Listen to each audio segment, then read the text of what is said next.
Um evento traumático ocorreu. Quem terá maior risco de desenvolver um transtorno mental? Esse é o tema de hoje e eu já compartilho a minha tela. Vamos então ver quem terá maior risco? O primeiro aspecto que eu quero destacar é que os eventos traumáticos se referem sim a catástrofes, tragédias, grandes acidentes, mas não só. Vários eventos traumáticos podem fazer parte do nosso dia a dia e passarem despercebidos, como, por exemplo, relações tóxicas com violências psicológicas, traição, pais com transtorno mental, e aí um aspecto importante é o estigma vivenciado por filhas e filhos, violência doméstica, mesmo quando testemunhada, procedimentos médicos invasivos, adoecer ou ser diagnosticado com uma doença, bullying, preconceitos, racismo, crise financeira, pobreza, desigualdades, opressão e os vários traumas históricos e suas consequências, como escravidão, holocausto e genocídios. É comum, após um evento traumático, as pessoas apresentarem diferentes sintomas. No entanto, algumas pessoas vão apresentar sintomas no início, mas naturalmente esses sintomas vão diminuir ao longo do tempo. Outras pessoas vão apresentar sintomas, esses sintomas vão ser duradouros e vão dificultar a realidade de atividades do cotidiano. E aí já começamos a falar em transtorno mental. Então, qual é o risco de uma vítima desenvolver um transtorno de estresse pós-traumático ou um outro transtorno mental e cerebral? E aqui faço um parênteses para dizer que utilizei a palavra cerebral para a gente ter em mente que um evento traumático impacta o funcionamento do cérebro, tanto a nível microscópico quanto ao nível macroscópico.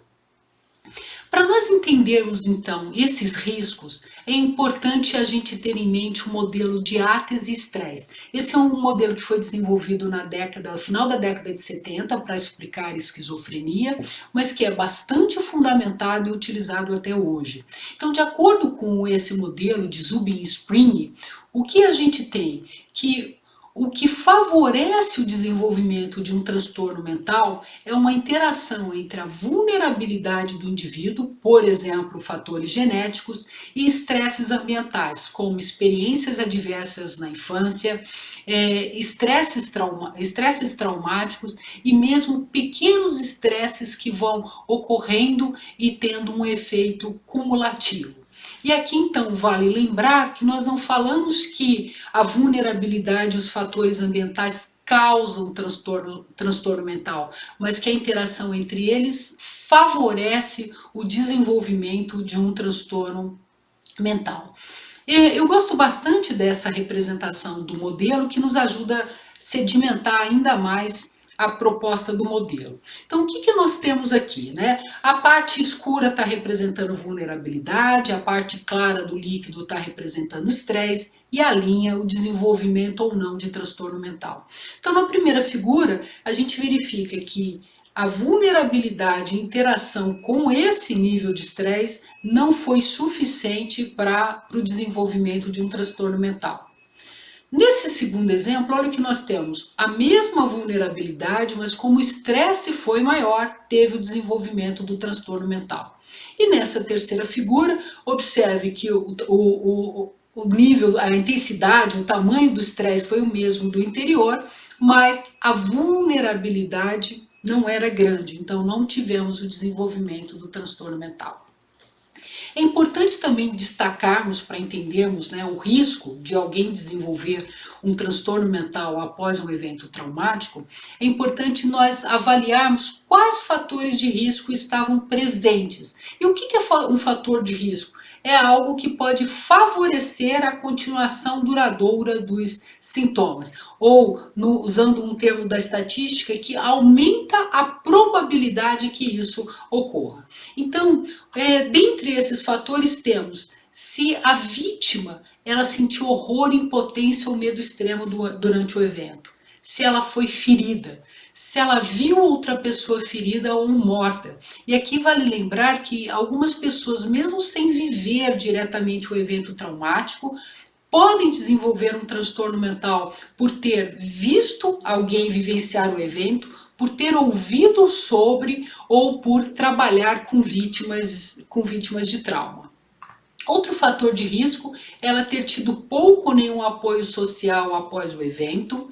Além disso, ter que lidar com estresses extras após o evento, ou seja, além do evento sofrido, teve perda de ente querido, teve uma lesão, teve dor, teve a perda de um emprego, a perda de uma casa, a perda daquela vida, a perda das relações, por exemplo, de uma comunidade, é o que a gente tem visto, né?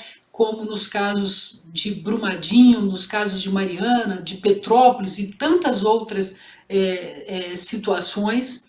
Outro fator de risco são experiências adversas na infância, como negligência, abusos ou maus tratos, disfunção, violência doméstica, então isso é mais um fator de risco.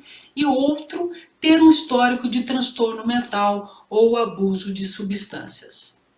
Ao mesmo tempo, podem estar presentes fatores protetores que amortecem o impacto negativo de um evento traumático. Então, apoio de outras pessoas, ter sido capaz de agir e responder de forma eficaz para se proteger durante o evento traumático. Então, a pessoa ter percebido, ter tido um comportamento durante aquele evento que ajudou a se proteger. Aprender a sentir-se bem com as próprias ações diante do perigo, então compreender, fiz o melhor que pôde, era o que era possível naquele momento. Ter uma estratégia de enfrentamento positivo, uma maneira de superar o evento ruim e aprender com ele, e poder integrar as novas experiências à vida. E aqui eu destaco a importância da psicoterapia para o fortalecimento desses fatores protetores e a própria psicoterapia sendo um fator protetor. Bom, então qual é a resposta para quem terá maior risco de desenvolver um transtorno mental? Então, vai depender da vulnerabilidade, vai depender do estresse em vários aspectos, intensidade, cronicidade, em qual momento da vida ele ocorreu, vai depender quais fatores de risco estavam presentes e quais fatores protetores estavam presentes.